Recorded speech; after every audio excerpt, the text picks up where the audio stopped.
seems to be a lot of roadkill on the bypass. Badgers, foxes, seagulls. I can't sleep for thinking of it. It's like a whole new cycle of life. Born into the world with no cars, had the run of the roads, and then lockdowns eased and cars are back, and now there's loads of dead things on the bypass. It breaks my heart. It will do me good seeing the girls. I'll make a batch of shortbread. No, hairdresser at 10, meeting the girls at midday. I'll buy some. Pop into Mark's. Does this top smell funny? Haven't had much contact with the girls over lockdown. Feel like I'm bothering. When I call, they're always the first to say they've got to go. I know I'm lucky. I've got a front garden. I am. I know I am. But I find it hard, being out there. Seagulls are very aggressive mothers, peering down from the rooftops, watching all the new chicks flying around. They don't seem to spot that I worry about the traffic. But I've got a garden. I'm lucky. People say that to me quite a lot. Right, Mum's shopping, Mrs. Bryant's hedge, haircut at 10. Oh, there is a God. Meeting the girls at midday. Oh, maybe there isn't a God after all. Oh, I'm going to cancel. Maybe drop the present off on the way back from the hairdressers. Yeah, fuck it. That's what I'll do. And then, nice night in the garden, a glass of vino or two. I mean, why would I want to go to a bloody baby shower? Sit there with a room full of mothers. I have no beef with mothers. I have a rather lovely one. But it's the judgment. Explaining to a complete stranger that I don't actually want kids. What about when you get old? Who'll look after you? Jesus, I'm in my 50s. Who else in the room is discussing their deathbed? I've always been a confident person. Know what I want in life and I'm really happy, thank you very much. I don't need to be defined by having a bloody baby. It's a recent thing, the language that's sprung up. Buzzwords, child-free or childless. Both labels defining what type of not a mother you are. Bugger that. This week, my head teacher told me how much easier I must find the lockdown workload, being child-free. She's big on buzzwords. What she was really saying was that I'd have to run the after-school club in September. Told me how important it is that the school had a family-friendly policy. What about my family? Something snapped. Quietly. But it snapped. I worry that people at work think I'm selfish, so I rehearse all sorts of responses. It's important to me that people understand I went to enormous lengths to be one of them, and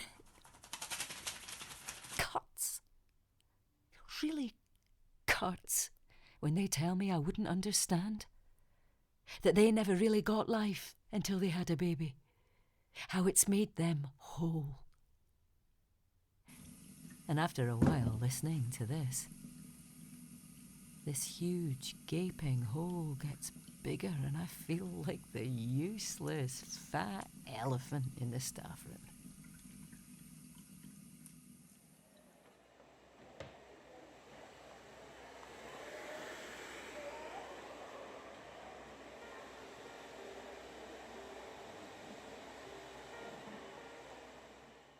I'm sitting there with foil strips all over my head, And the junior that's taking them off asks, have I seen my grandkids yet?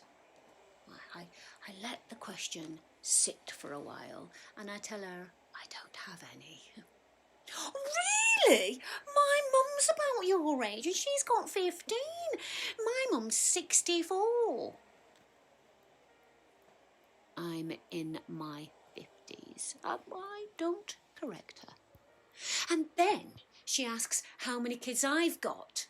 And when I answer with an abrupt 0, she tells me I must have the life of Riley and how awful lockdown was. Doing the bloody teacher's job while they're sat at home on their arse. And then she remembers I'm a teacher and says sorry. I don't point out that she's apologising for the wrong thing, but tell her that I've just been in school all through the lockdown, including the Easter holidays. Just when I think she's exhausted herself, she asks, could you not have kids? Oh, I'm enjoying this, which is harsh, because she's just a kid herself. We thought it morally wrong to add further to a deeply overpopulated planet. We care about our environment too much. I sometimes say this, not true by the way, but today I just couldn't be fucking arsed. I don't want them. Silence. Then she says something about how much easier it is for me to go to work because it's really hard for mums with young kids, and her tone is telling me that she disapproves of my not having taken a hit for Team Woman by being a selfish bitch and not having kids, at which point I'm zoned out and I can feel that snapping feeling. And then I see her, Mary, and she looks upset. I'm booked in with a new girl. She's very young. I feel embarrassed about the state of my hair, and she's really sweet about it. And then she asks me, how did I cope during lockdown with the whole home schooling thing? Room full of strangers.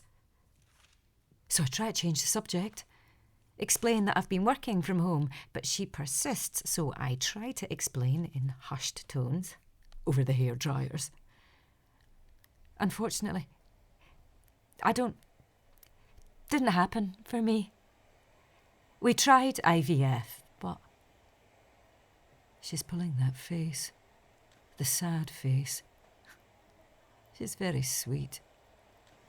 Then she starts telling me all about her auntie who had 8 rounds of IVF and 3 miscarriages, but now she's got a lovely baby boy called Rodney, and I say, oh, that's nice. And that's when the text comes through, telling me it might be better if I don't come to the baby shower, because it might be too upsetting for me, and they're only thinking of me. And I'm trying to process this, and the hairdresser's asking me if I'm too old to adopt. And I feel hot, and she senses something and tries to cheer me up. Tells me I should count my blessings and how hard it was during lockdown with 3 kids at home and a useless boyfriend. And then she tells me how lucky I am. I start to cry. She stops asking questions. I never doubted it. For 1 minute. Ever since I was The little girl.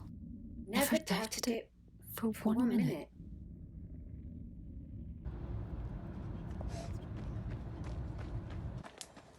Once, years back, I had a friend. We were close. Kind of had a pact in our 30s that that would be the only ones who wouldn't have kids. She's since had 4. I was delighted for her. We stayed close, looked after the baby, and then once, right, she was throwing a barbecue. And she didn't invite me. Didn't explain. And we kind of lost touch. It's like she didn't see me as a proper grown up. Like I lacked substance. Mary's a bit like that. We're not close. She's quite judgmental. She once said in the staff room, not to me, but in my hearing, that she could never fully trust a woman who doesn't want kids. Wow. There it is again. Snap, snap, snap. I don't know how I drove home. I can't remember a single thing about other cars on the road. Tight chest, mascara in my eyes, radio on, block out the quiet, ignore the kitchen table, the emptiness of it. The entire space is choking me.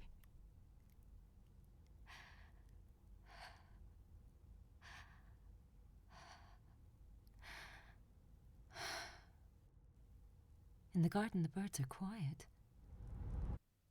And that's when I noticed the chick on the road. She left the salon in tears. So I drove over to her place and I'm feeling the sting. I'm wondering if it's a good idea. Mary breaks her neck to tell people she's not like me. She's in the middle of the road, on her hands and knees. She's got blood on her face. Oh, and the sound coming from her. The mother was calling down from the rooftop. Calling.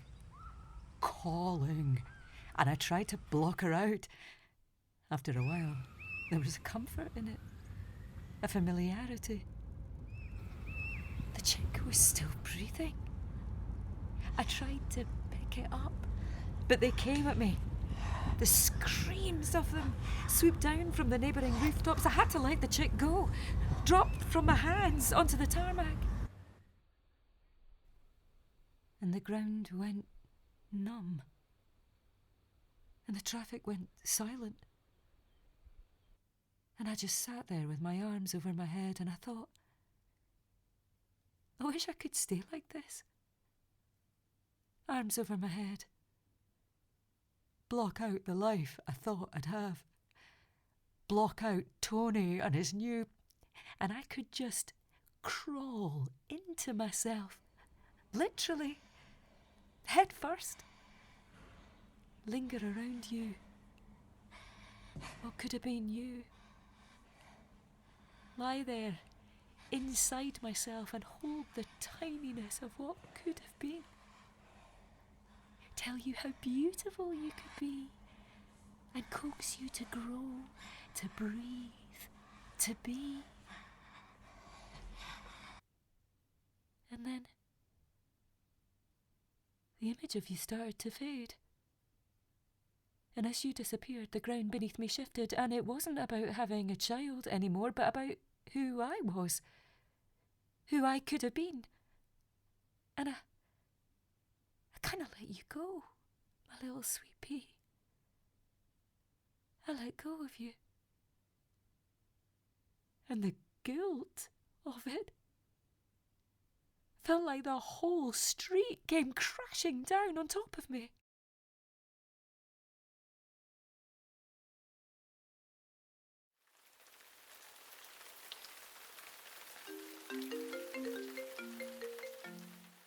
Oh God, you could take holidays in term time. I know. After the south of France in November. I missed you. At school. You never bloody talked to me when I was there. Well, things change. I'm dreading going back. Facing the others. Mum's splaining how to open a can of tuna. It's a wonder we can dress ourselves in the morning. Yeah. Oh. Give yourself time. You're grieving, Mary. You have been for years. No one's ever said that to me. Let yourself grieve. How do I do that? Avoid things that make you feel like shit. That's what I'm doing. There's a whole big world out there, Do you want to go for a walk later? Sure. Maybe we could grab something to eat, even if you... Oh yes. We could go to the new pizzeria, that Italian restaurant. Oh, is it good? Oh my God, the waiters, though.